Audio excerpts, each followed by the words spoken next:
sepintas dari konteks tantangan gereja. Jadi tentu sangat banyak ya. Saya coba cari-cari di dalam beberapa literatur, salah satunya dari PGI ya. Tahulah PGI ya.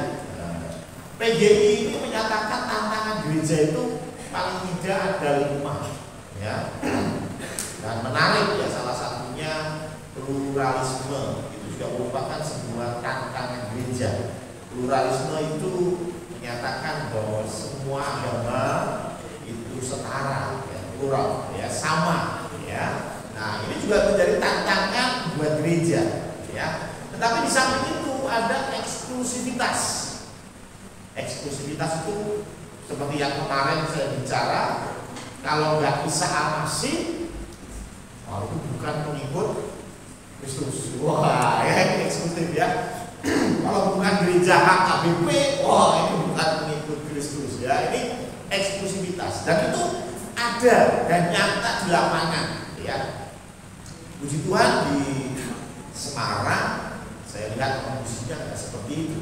Tetapi ada di gereja-gereja lain, di daerah lain yang namanya denominasi itu bahkan lebih kuat daripada ajaran Kristus sendiri ya. Jadi kalau jemaatnya pindah ke tempat lain, pendetanya bilang apa?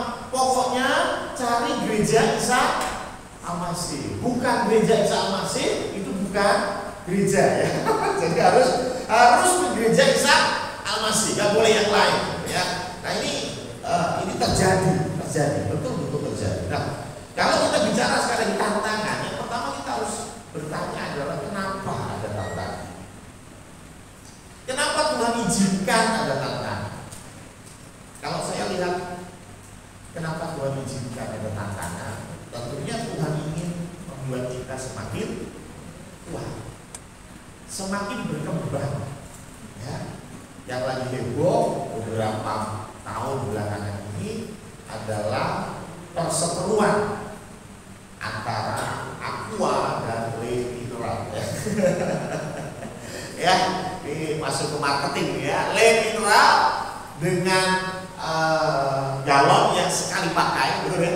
Dengan aqua ya galonnya dipakai lagi. Waduh, ini heboh sekali kalau kita lihat. Tapi apa yang menjadi dampak positifnya? Saya lihat setiap produsen akhirnya memberi yang terbaik. Ya, karena kalau nggak memberi yang terbaik, dia kalah saingan. Ya, sehingga produsen ini kan berlomba-lomba semakin baik, dan semakin baik. Dan tentunya itu pun berlaku pada gereja. Kalau gereja tanpa tantangan, kalau masih ingat minggu yang lalu, saya bicara tentang adanya penurunan moral dalam tubuh gereja, ya, sampai kepada dikeluarkannya surat indulgensia. Ya, indulgensia itu surat penebusan dosa. Jadi kalau Febri berbuat dosa begitu, terus ngomong ke saya sebagai Romo, saya sudah berbuat dosa. Oh ya sudah, kamu bayar denda 500.000. Kasih surat indulgensia dan dosanya sudah diampuni. Besok Febri buat dosa lagi, datang lagi ke Romo. Oh, dendamu 500.000. Lama-lama bisa duitnya banyak ya. Ya memang duitnya banyak itu kemudian digunakan untuk membangun gereja. Serius ya. Jadi kalau Bapak Ibu main ke Eropa, itu banyak gereja-gereja yang luar biasa megah. Ya, itu dibangun abad ke-12, 13 ya, bahkan puncaknya abad ke-15, yaitu surat indulgensia ini. Kemudian diprotes oleh Martin Luther. Ya, jadi karena tidak ada tantangan, pada waktu itu gereja amat sangat makmur, gereja dekat dengan pemerintah. Bahkan saya bilang raja itu nurut sama uskup, raja itu nurut sama paus. Bahkan yang menyatakan atau mendeklarasikan perang itu bukan raja, yang mendeklarasikan perang bahkan Romo, ya, Paus Urbanus II. itu yang menyatakan perang, yaitu perang salib. Jadi gereja yang tanpa tantangan, maka ini gereja yang mati, gereja yang tidak berkembang, gereja yang stagnan, bahkan cenderung menurun. Ya. Kalau kita melihat sejarah gereja yang tanpa tantangan, sudah pasti grafiknya menurun. Jemaatnya boleh naik, tapi moralitas menurun. Jemaatnya boleh besar, banyak uangnya tambah banyak, tetapi cintanya sama Yesus semakin menurun. Tapi begitu orang Kristen dianiaya, maka imannya lebih besar. Saya pernah cerita, tapi saya akan cerita lagi. Seorang penginjil datang ke negeri Cina. Pada waktu itu di Cina masih dalam kondisi yang tertutup, ya, negara tirai bambu, sehingga tidak boleh ada Alkitab yang masuk ke dalam negara itu. Nah, seorang misionaris ini kemudian datang ke sana dan dia mengumpulkan orang-orang yang mau belajar tentang Alkitab. Mereka datang dari segala penjuru. Ya, ada yang datang dari 30 km jauhnya, ada yang datang dari 40 km jauhnya untuk datang ke satu tempat tersembunyi. Mereka belajar tentang firman Tuhan dari misionaris ini, ya, dari pagi sampai malam. Dan setelah semua sesi selesai, kemudian misionaris ini pamit pulang. Oke, saya sudah mengajarkan semua tentang Alkitab, saya mau permisi pulang. Lalu orang-orang lokal di situ bertanya, "Pak, tolong berikan kami satu wejangan, ya, karena kami mau belajar daripada kesuksesan di Amerika, kesuksesan gereja di Amerika, sampai bisa putus penginjil, sampai bisa berbuat banyak hal. Tolong beri kami inspirasi, beri kami satu kata-kata yang membantu." Tapi kemudian penginjil ini berkata, "Enggak, sebetulnya bukan Anda yang harus belajar dari kami, tapi harusnya kami yang belajar dari Anda. Kalian berjalan 30 km hanya untuk belajar Alkitab. Kita di kondisi yang nyaman berjalan 2 km ke gereja, mau? Aduh, Pak Pendeta, maaf, gak ada yang nganter ke gereja, jadi ya maaf, saya gak ke gereja dulu. Sedangkan mereka 40 km, 30 km, mereka harus berjalan kaki, harus naik angkot, harus berjam-jam di perjalanan hanya untuk belajar firman Tuhan. Tapi kita yang nyaman, gak ada yang nganter, aku tak ke gereja. Aduh, maaf, ini Feli susah dibangunin. Karena Feli susah dibangunin, jadi kagak gereja. Ya, seringkali kita begitu, ya. Hal-hal yang sepele kita membuat itu jadi alasan untuk kita tidak berangkat ke gereja dan belajar firman Tuhan. Sedangkan mereka, wow, mereka harus berjuang, bahkan kalau mereka ketahuan, kalau mereka datang hadir di acara pendalaman Alkitab ini, mereka bisa dipenjara 2 tahun malam. Dan ketika misionaris bilang, bahkan kalian itu hafal Alkitab. Kenapa mereka hafal Alkitab? Karena mereka tidak boleh punya Alkitab. Mau nggak mau mereka harus menghafal. Di sini, ketika mereka di penjara, ada temannya yang di penjara di sebelah punya sobekan kertas Matius. Mereka oper dari teman-temannya, temannya baca, hafalkan, oper lagi di sebelah. Begitu berat ikut Yesus, tapi tantangan membuat mereka berkembang luar biasa. Sedangkan kita, ya, nyaman saja, kita gereja dengan naik motor yang nyaman, naik mobil yang nyaman, baju yang bagus, bahkan kita bangga dengan tetangga kita ketika kita pergi ke gereja dan dengan kita, betul ya? Ya, nggak ada kan yang sedih-sedih. Apa itu ya? Malu nih ke gereja. Saya pikir di Semarang nggak ada. Ya. Kita semua ke gereja dengan aman dan nyaman. Tetapi rupanya tanpa tantangan gereja semakin menurun. Tanpa tantangan gereja tidak berkembang, bahkan cenderung menurun. Dan karena itu kita bersyukur Tuhan berikan tantangan-tantangan pada setiap masa, pada setiap zaman, supaya gereja bisa berkembang. Ya. Jadi kenapa Tuhan izinkan ada tantangannya itu? Hal yang sama pada hidup kita. Siapa di sini yang hidupnya penuh tantangan? Gak ada. Oh, cuma dari saya depan ke belakang. Yang tengah ini kayaknya hidupnya lempeng-lempeng aja gitu ya. Ya, ketika kita hidupnya dengan tantangan, tentu ada banyak hal yang harus dipersiapkan dengan betul. Kita menjadi jauh lebih teliti. Sederhana saja, contohnya Pak Marno. Pak Marno sudah didiagnosa gula cukup lama, ya. Itu tantangan. Tetapi membuat Pak Marno ini jadi lebih menakar untuk makanan, lebih disiplin untuk istirahat. Betul ya Pak Marno ya? Karena apa? Karena ada tantangan. Coba kalau sehat walafiat, wah ya, makannya sembarangan, tidurnya yo sakarape, itu ya. Betul ya? Karena nggak ada tantangan. Pak Budi yang buka toko, punya toko, tentu punya tantangan. Ya, tantangannya biasanya masalah finansial. Kenapa? Tidak setiap hari rame. Pada kebutuhan itu setiap hari. Betul ya? Kalau yang kita yang gajian itu mudah. Pokoknya masuk kerja, akhir bulan gajian selesai. Tapi Pak Budi dia harus bergumul, tantangannya ada. Sehingga apa yang dia lakukan? Kalau menurut saya minimal Pak Budi akan mulai menyisihkan. Kalau lagi rame, lagi banyak pembeli, pasti uangnya akan disimpan. Karena dia tahu tidak setiap hari seperti ini.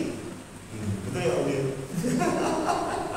Kalau kita yang biasa gajian begitu dapat gaji 13. Halo Om ya, kayaknya mau ada bukan dia. Langsung ke Anda borong biskuit ya, karena apa weh? Tenang aja, bulan depan gajian lagi, kita nggak mikir. Tapi Pak Budi yang berada di market yang berbeda, dia harus sisihkan karena dia tahu nggak setiap hari seperti ini. Dia nggak mau ketika hari kering itu datang, dia nggak bisa hidup. Betul ya? Jadi sistem yang dibangun itu tentunya karena ada tantangan. Ya. Saya nggak bilang tantangannya Pak Budi lebih dari tantangan kita, ya.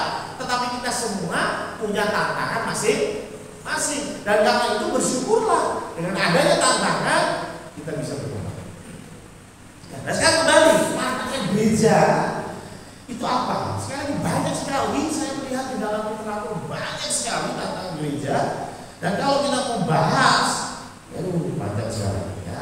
Karena itu yang pertama saya akan mengutip kurang lebih awal tahun 2023 Sinode Salvasi itu kita mengadakan sebuah seminar gitu ya. Dan seminar itu menarik tentang apa? Era digital. Dan era digital itulah era di mana tantangan gereja ada. Ya. Kenapa? Karena di era digital ini yang pertama ada jemaat kemudian belajar dari masa pandemi yang lalu. Oh ternyata kebaktian di rumah itu boleh saja. Betul ya? Oh, betul loh. Oh berarti kebaktian di rumah itu boleh loh, ya? Bukan masih ingat ya? Waktu masa pandemi kita tutup, nggak ada yang di gereja dan kita beribadah di rumah.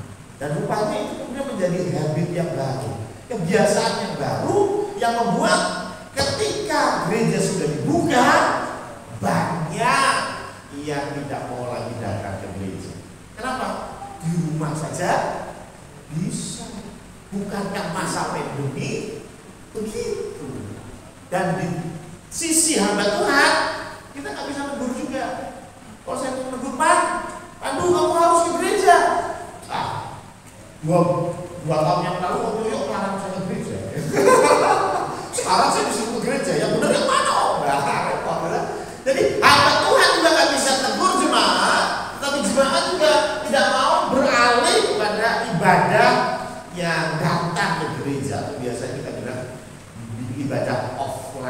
Ya, kalau di luar itu namanya ibadah online, ya. Ini offline atau onsite, ya. Jadi ini yang menjadi permasalahan.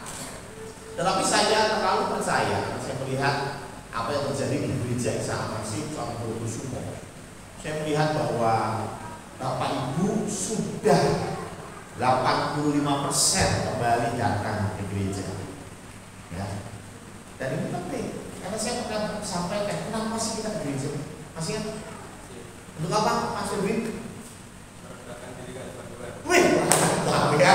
Jadi kita ke gereja itu bukan supaya dapat cuan, salah. Kita ke gereja bukan supaya kita dapat pahala, salah. Tetapi Febri sudah bilang bahwa kita ke gereja karena kita mau merendahkan diri di hadapan Tuhan. Ketika saya perlu dengan Pak Joko, ya tentunya tidak sopan kalau saya telepon Pak Joko. Pak Joko, ke rumah saya dong. Nah, yang perlu siapa? Tetapi karena saya yang perlu, saya akan datang ke rumahnya Pak Joko dan ketuk pintunya. Pak Joko, selamat siang, saya ngobrol, saya sampaikan keperluan saya. Itu namanya etika. Itu ya, kan anak muda juga beretika ya. Etika, bukan kita yang perlu, malah orang lain sudah datang. Nah, kalau kita yang perlu, kita datang ke mereka. Kita datang ke mereka, sampaikan itu. Dan saya mendapat pencerahan tentang ini dari seorang mantan majelis, ya, namanya Pak Chandra, ya. Itu yang jadi dasar saya bahwa kita datang ke gereja untuk merendahkan diri. Karena kita yang perlu Tuhan. Tuhan perlu kita nggak sih? Halo, Tuhan perlu Maya nggak sih? Perlu nggak duyul-duyul? Enggak lah ya, masa Tuhan perlu Maya nggak duyul-duyul? Enggak lah. Tapi kita yang perlu Tuhan, bukan Tuhan yang perlu kita. Jadi amat sangat wajar kalau kita yang datang ke rumah Tuhan. Bukan Tuhan terus yang disuruh jagain rumah. Ya Tuhan, saya mau pergi jalan-jalan sama keluarga, tolong jagai rumah saya. Tapi Tuhan nggak diajak pergi. Kasihan ya, Anda tamasya Tuhan suruh di rumah jagai rumah, ya. Tetapi kita yang perlu Tuhan. Jadi saya kira untuk masalah media, media sosial kita jauh lebih kuat tentang tantangan itu. Kita sudah menjawabnya dengan Anda hadir di tempat. Tetapi tantangan yang saya lihat secara global ada tantangan yang ini. Coba kita buka di dalam 1 Korintus 2 Korintus 11 ayat yang ke sebetulnya headline-nya itu ayat yang keempat. Itu yang 4 dulu. Ayat yang keempat aja saya jelasin konteksnya ya. 2 Korintus 11 ayat yang keempat. Saya akan baca dari Alkitab terjemahan yang paling baru. Saya tahu saya sama apa beda. 2 Korintus 11 ayat yang keempat. Demikian firman Tuhan. Sebab kamu sabar saja jika ada seseorang yang datang memberitakan Yesus yang lain daripada yang telah kami beritakan, atau memberitakan kepada kamu roh yang lain daripada yang telah kamu terima, atau Injil yang lain daripada yang telah kamu terima. Tantangan gereja secara global menurut saya ini yaitu apa? Mengganti Yesus Kristus. Tantangan yang terbesar ini mengganti Yesus Kristus. Saya sering mendengar seorang hamba Tuhan berbicara di dalam gereja. Saya tidak mengkritik orangnya, ya, tapi saya mengkritik ajarannya. Sedikit-sedikit ngomongnya apa? Menurut Calvin, menurut Luther, dan kita sembah mana? Si Calvin apa si Luther? Yang kita sembah siapa? Yesus. Harusnya bicaranya gimana? Menurut firman Allah, menurut apa yang disampaikan Yesus Kristus, nah itu mantap. Lah kalau bicaranya menurut konsili, waduh, saya juga itu yang kita simak mana? Harusnya yang kita jadikan pusat dari pelayanan gereja adalah Yesus Kristus. Tapi jangan salah, ada banyak gereja yang sudah mulai menghilangkan Yesus Kristus. Makanya Paulus bilang Yesus yang lain, memerintahkan kepadamu Yesus yang lain. Yesus yang lain itu bukan terus namanya Yesus, tapi lain bukan. Ada yang menerjemahkan, oh itu Isa al-Masih itu, Isa Nabi Isanya di agama Muslim, enggak. Tetapi Yesus yang lain itu macam-macam. Salah satunya doktrin gereja tadi, yang dibela mati-matian itu adalah doktrin gereja. Padahal kemarin kita sudah belajar doktrin gereja itu umurnya baru berapa? Yang Martin Luther yang pecah dari Katolik itu baru 500 tahun yang lalu loh. Dan itu Anda jadikan dasar, terus ngapain? Bahkan sampai menyesatkan orang lain, betul kan? Ya? Makanya kalau masih ingat yang lalu saya bicara, yang penting Anda percaya Trinitas, that's it. Masalah Anda percaya sama predestinasi, ya silakan. Anda percaya malah kebangkitan orang yang mati itu kemudian tidur, itu ada yang namanya ini Advent, baca Advent itu percaya kalau kita mati meninggal itu kita akan tidur sampai hari kedatangan 2022. Ya.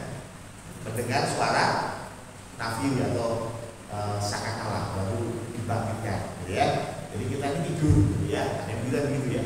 Tapi ada juga yang berkata, oh enggak, Lukas menjelaskan bahwa ketika kita mati seperti Lazarus ada di pangkuan Abraham, gitu ya. Nah, terus yang benar yang mana? Ya silakan berdiskusi ya. Toh mau mati tidur, mau mati bangun itu sama aja ya. Gak ada hubungannya sama keselamatan, itu terserah gitu ya. Tetapi ketika bicara tentang Yesus Kristus, ini harga mati. Sama seperti NKRI, harga mati.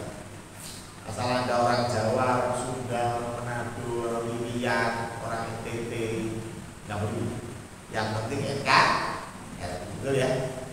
PBN, Pancasila, Bhinneka Tunggal Ika, NKRI, Undang-Undang Dasar, PB, gitu ya. Pak Pilar ya. Tapi intinya bahwa ketika gereja berganti pusatnya adalah Yesus yang lain, jadi masalah. Contoh sederhana, Galatia 5 ayat 23, coba kita buka. Galatia 5 ayat yang ke-23 ini bicara tentang dua buah roh. Maaf, dua roh. Saya pernah ditegur karena saya bicara dua roh. Salah, betul dua roh. Karena itu buahnya satu, rasanya banyak, gitu ya. Bukan buahnya banyak, tapi buahnya satu yaitu kasih, tapi rasanya banyak. Makanya disebutnya dua roh. Ya.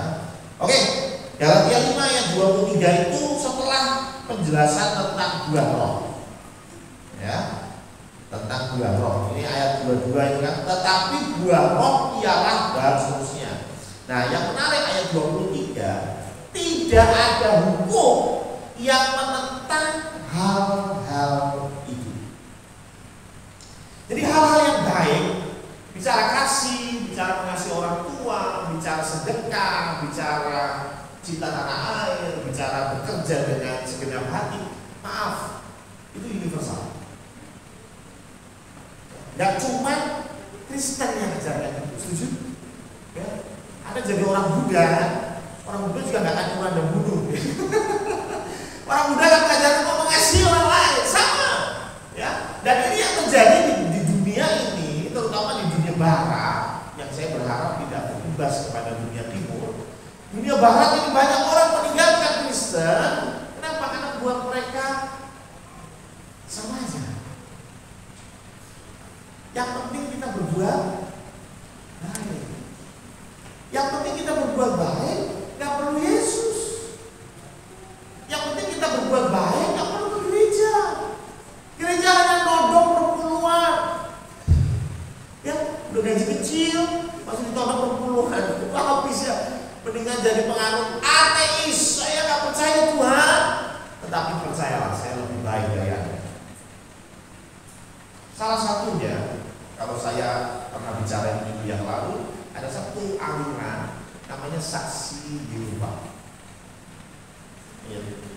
Saksi Yehova ini banyak berkembang. Saya lihat di situs mereka, banyak berkembang di Manado.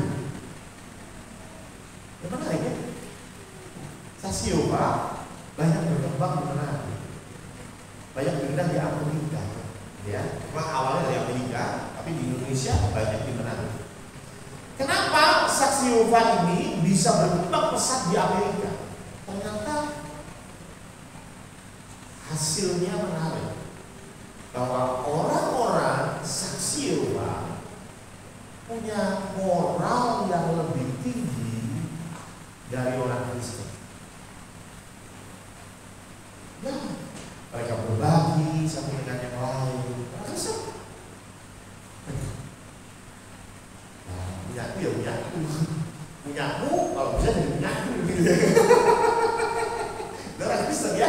Tetapi saksi Yehova punya standar moral yang sangat tinggi. Ya, dan di Amerika kalau Bapak Ibu paham ya, Amerika itu kota yang penuh dengan kriminalitas. Itulah mengapa banyak cerita fiksi tentang superhero itu ada di Amerika. Ya, mulai dari Superman yang mulai dari celana dalam yang dibuat sampai celana dalam yang dalam ya. Itu dari Amerika punya, betul ya? Kalau saya lihat Superman yang tahun-tahun dulu, celana dalamnya diubah, ya. Ya. Ada yang tahu kenapa Superman celana dalamnya warnanya merah? Ada yang tahu? Karena yang hitam dipakai Batman ya. Ya, karena celana dalamnya yang hitam pakai Batman ya. Tapi maksud saya kenapa sih di Amerika itu berkembang pesat superhero? Karena di sana kejahatan begitu luar biasa, gangster. Ya makanya kalau film-film tentang action itu banyaknya dari Amerika, betul ya? Jagoan yang ditembak 10 orang nggak pernah kena gitu ya. Dan tapi kejadian mati semua. Itu kan, wih, super banget ya, super banget gitu ya. Ya satu orang bisa ngalahin 100 orang kok, Rambo, kita bisa melihat ceritanya. Karena di sana kejahatan begitu tinggi. Dan coba tebak, pelaku kejahatan namanya siapa? Paulus, Matius, Yohanes. Itu pelaku kejahatan. Maksud saya apa? Yang nodong itu, yang jadi begal itu, kalungnya salib guys. Yang jual narkoba, kalungnya salib cuy. Tahu ya? Sehingga orang merasa yang rampok rumah saya itu pakainya salib kalung kemudian. Yang rampok rumah saya tatonya salib. Namanya Markus. Ya, udah jelas kalau namanya Markus, tatonya salib, kira-kira agamanya apa? Kristen. Ya, sehingga orang mulai antipati dengan Kristen. Percuma lah. Lebih baik saya akan gereja sekali. Betul? Hari Minggu saya berjalan-jalan sama keluarga. Ya, uang juga utuh dan ditarik buat gereja. Gak ditarik buat Natal lagi ya, aman lah ya, happy ending. Makanya mereka tinggalkan Yesus. Moral, saya bisa melihat moral semakin naik. Ya, moral itu semakin naik. Saya melihat itu. Ya, zaman sekarang ini kalau ada sedikit kekerasan itu sudah heboh. Ya, karena zaman dulu raja bisa semena-mena suruh, ya saya nggak suka sama kamu, penggal, boleh. Ya, saya pernah ke satu istana namanya Istana Topkapi di Istanbul, dan di situ ada satu lapangan yang menurut cerita di lapangan itu ada banyak pohon yang kering, pohonnya itu kering, nggak ada daunnya. Ternyata pohon itu untuk menggantung kepala musuh-musuh daripada raja, sultan. Ya. Jadi kalau sultan ada yang memberontak, bawa ke situ kepala penggal, kepala taruh di ujung-ujung pohon. Kalau zaman sekarang begitu. Israel untuk Palestina jadi sudah kami ya. Sadis, tidak berperi kemanusiaan dan lain sebagainya ya. Itu baru ngebom, dan ngebomnya pun karena membalas serangan ya, bukan menyerang dulu duluan ya. Ini membalas serangan itu aja. Wah, tagline-nya begitu luar biasa. Bukan saya anti, tetapi itu bagus, Tetapi dengan moral yang semakin tinggi, manusia tidak merasa bahwa Tuhan. Mereka singkirkan Yesus dan utamakan humanity, kemanusiaan, moralitas. Sekali lagi itu bagus, tetapi ada Yesus yang lain yang mereka tahu. Dan itu mengapa mereka bisa lakukan itu? Karena mereka tidak punya hubungan yang karib dengan Kristus. Ini penting untuk kita bisa menjaga tetap Yesus yang asli, yaitu kita punya komunikasi yang baik dengan Yesus. Apa sih komunikasi? Komunikasi itu apa? Komunikasi itu dari kata komunis. Ya, komunikasi itu dari kata komunis. Komunis itu artinya sama. Ya, makanya ada paham komunis. Ya, kalau Anda mesti berpikirnya komunis itu dari PKI itu dilarang, kejam dan sebagainya. Enggak, komunis itu artinya sama atau menjadi sama. Itu komunis. Dan dari kata komunis muncul komunikasi. Jadi komunis itu pahamnya semua sama. Ya, jadi kalau semuanya makan tempe semua itu komunis ya. Ya, kalau sepatunya mereknya A, semua dapat sepatu merek A. Ya, itu komunis. Ya. Mungkin mulai berpikir-pikir, jangan PPA komunis enggak. Enggak PPA kan. Dapat jatah sepatu sama gitu. Bukan begitu, itu jatah gitu. Tapi ini komunis satu sistem yang dibangun. Komunis artinya sama atau menjadi sama. Komunikasi itu hal yang sama. Bicara tentang menyamakan cara pandang. Makanya komunikasi yang salah itu namanya bukan komunis. Ya. Beberapa kali saya punya komunikasi yang salah dengan Tina. Ya, saya nggak tahu saya aneh atau Tina yang aneh. Ya, satu malam, ya, saya ada di kantor dan saya pengen tahu di rumah belakang, tahu ya rumah saya di belakang, itu kan sudah di Brenda ini kan sudah pindah. Nah, saya tuh cuma pengen tahu di rumah atas itu ada kasur atau tidak. Maksudnya kalau ada orang yang mau nginep sesekali, kalau ada kasur kan saya tahu, oh, dan di atas saja ada kasur, gitu ya. Saya suruh Tina, coba kamu naik ke rumah atas, dicek ada kasur apa enggak. Siapa? Naik semuanya. Naik sampai atas sudah, terus saya turun ke bawah, iseng-iseng aja. Dia jawab, ada Pak. Ya udah, tenang kan? Saya juga nggak ada kelanjutannya. Saya waktu itu turun ke bawah, saya kaget, rupanya sama Tina itu kasur dibawa ke bawah. Saya kaget nih. Ini Tina, Superman enggak ya? Itu kasur kampung besar itu.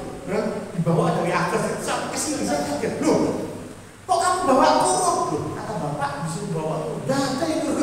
Saya cuma suruh dia lihat, gitu ya.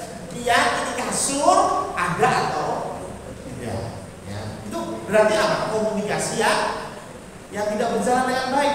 Karena apa yang saya pikirkan tidak sama dengan apa yang Tina pikirkan. Betul nggak? Betul ya? Ini bicara komunikasi, menyamakan cara pandang. Lagi hari apa ini ya? Hari Jumat, ya, hari Jumat 7 lagi ya. Saya mungkin kalau saya salah, ya, saya bilang ke Tina, itu ada 2 BPKB, ya, tolong difotokopi. Ya. Jadi ada beberapa kertas, gitu ya. Ada beberapa kertas ya, kertas itu memang fotokopian ya. Semua kertas itu fotokopian, tapi ada BPKB yang kecil. Saya suruh Tina, itu BPKB fotokopiin, gitu ya. Setelah difotokopi, semua berkas bawa ke tempat X. Siapa? Terus dia tanya, yang fotokopian dibawa Pak? Saya bilang enggak. Maksud saya fotokopinya BPKB itu loh, nggak usah dibawa, BPKB yang aslinya yang dibawa, ngerti ya? Sama berkas. Enggak. Apa yang dilakukan? BPKB-nya doang yang ditaruh. Berkasnya tidak dibawa. Saya yang salah atau tidak yang salah ya? Tapi intinya apa? Ini komunikasi yang tidak benar. Karena komunikasi pada dasarnya menyamakan cara pandang. Ya, nggak cuma bicara, oh komunikasi itu ngomong, cuma ngomong tapi yang sana nggak paham. Itu Mas Firman kalau beliin nasi Tegal, siap om. 2 jam nggak pulang-pulang. Gimana Mas? Tekan Pekalongan. Ya berarti itu ada masalah di komunikasi, betul nggak? Ya, keluarga juga gitu ya, suami istri. Kalau nggak ada cara pandang yang sama, ya berarti something wrong dengan komunikasi. Betul kan? Komunikasi itu bermasalah. Ya, ya harus dibenahi. Hal yang sama kalau kita bicara tentang gereja. Gereja itu punya pusat, punya sentral namanya Yesus Kristus. Nah karena itu kita harus punya cara pandang yang sama dengan Yesus. Alias komunikasi kita harus baik. Betul nggak? Jangan sampai Tuhan Yesus pengennya A, kita melakukannya B. Tuhan Yesus cuma pengen kita lihat kasur, tapi kita bawa kasur dari lantai sampai ke bawah ya. Dan Tuhan Yesus bilang, ngapain susah-susah bawa kasur? Ya, jangan sampai Tuhan cuma suruh kita begini, kita buat yang lebih lagi, belum tentu Tuhan senang. Kita pikir, oh Tuhan masih senang. Tuhan suruh kita cuma doa 5 hari, siapa doa 10 hari.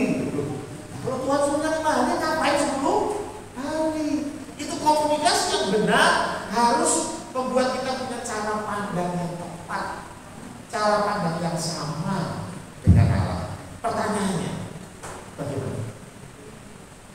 Saya ulangi. Alkitab ini menceritakan cara pandang Allah. Kalau Anda mau tahu bagaimana cara pandang Tuhan kepada kita, cara pandang Tuhan menciptakan kita untuk apa? Ini baca. Saya pernah bilang, Tuhan tuh gak nyiptain kita untuk nyembah Dia sepanjang hari. No.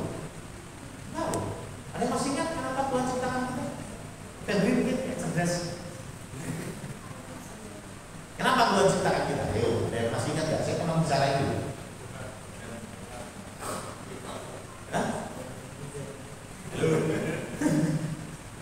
Apa Feb?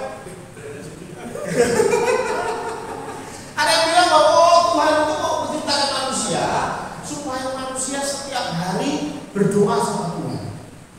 Oh, Tuhan mau ciptain Pak Tri supaya Pak Tri tiap minggu ke gereja. Sudah kalau Pak Tri nggak ke gereja itu rasanya tuh saya sangat bersalah karena saya diciptakan untuk datang ke gereja. Enggak, Tuhan nggak pernah ciptakan kita untuk datang ke gereja. Serius. Ketika Adam dan Hawa diciptakan, Tuhan taruh Adam dan Hawa di Taman Eden untuk apa? Mengelola, mengerjakan taman itu. Jadi Tuhan itu menciptakan manusia jadi rekan sekerjanya. Gampangnya itu Tuhan itu punya pabrik, lalu Tuhan mau bikin pabrik lain di kota lain. Lalu Mas Purwoko diutus, bro, kamu kelola pabrik yang di Tangerang. Siap laksanakan. Masalah Pak Mas Purwoko setiap ketemu orang tuh, bos saya yang di Semarang tuh baik lagi. Saya senang gak sebagai bosnya? Ya senang lah. Sama seperti Tuhan, ketika kita bilang Tuhan itu baik, luar biasa. Tuhan senang. Tapi bukan untuk itu kita diciptakan. Kerjaan ini pabrik berorang, iya kan? Kita ini di dunia betul-betul jadi rekan sekerjanya Allah atau enggak? Dan Allah itu kasih, karena itu Tuhan mau kita jadi terang, jadi garam, betul gak? Cocok ya dengan perjanjian baru? Ayo kita jadi berkat buat orang lain. Tuhan sudah memberkati kita, kita kasih tugas jadi CEO di Tangerang. Semua kebutuhanku tentu aku siapkan. Tapi yang jadi masalah, apakah kita menjadi berkat buat orang lain? Boleh traktir pendetanya. Boleh ya. Harus. Ya, kemarin Jumat saya main ke rumahnya Pandu ya, ke kantornya Pandu ya. Kantornya Pandu. Wah, sama Pandu diajak makan. Ya, diajak makan. Pas saya mau bayar, tenang aja udah ya, tenang. Saya bayar, boleh nggak? Boleh, harus. Tinggal-tinggal ya harus ya. Ya menjadi berkat buat pendeta, boleh. Ya boleh, tapi jangan berhenti sampai di situ tuh. Jadi berkat buat teman-teman gereja boleh, boleh, tapi jangan berhenti sampai di situ. Memang pertama kali yang merasakan berkatmu harus orang yang paling dekat. Kalau Pak Tri dapat bonus, yang pertama kali harus merasakan siapa Pak Tri? Istri atau besok Pak Kalung dan gitu. Anak-anak ya jajan tambah. Itu harus yang pertama kali merasakan harus keluarga. Tetapi nggak sampai di situ, harus berkembang sampai mana-mana. Ya. Nah sekarang bagaimana cara kita mempraktikkan kasih? Banyak cara, banyak cerita yang kayaknya kita selalu dengar di dalam kebaktian bahwa kasih. Tetapi kita bisa mengasihi orang lain kalau kita bisa mengasihi Allah. Ya. Kasihlah Tuhan Allahmu dengan segenap hatimu dan seterusnya. Jadi kita harus bisa mengasihi Allah. Dan ketika kita bisa mengasihi Allah, dengan mudah kita bisa mengasihi sesama. Karena kasih itu mengalir. Kalau kita nggak pernah terima kasih, bagaimana kita bisa memberikan kasih? Kalau kita nggak pernah terima duit, bagaimana cara kita memberikan duit? Kan gitu. Siapa di sini yang mengasihi Tuhan Yesus? Wih, semangat. Haleluya. Ya. Cuma terkadang pertanyaan saya adalah, pemerintah gimana caranya kita bisa mengasihi Kristus? Saya kasih analogi sederhana.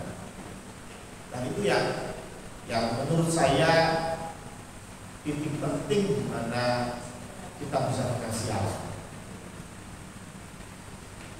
Kapan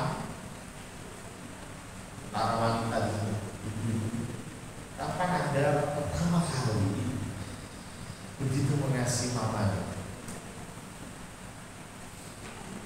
Dari kecil ya kayak gitu ditanyain saya sama Anda, kalau kemarin mamanya, mama tapi jujurlah ya, ketika kapan Anda begitu mengasihi mama? Dan menurut saya, pengalaman pribadi saya, ketika kita merasakan kasih mama. Biasanya kalau perempuan itu ketika melahirkan,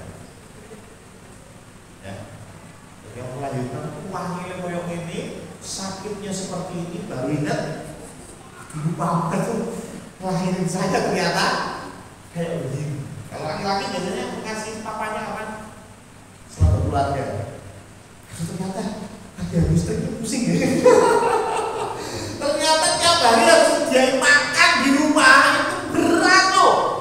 Baru ingat ayahku 25 tahun tidak pernah telat kasih makan. Dan aku yang baru nikah.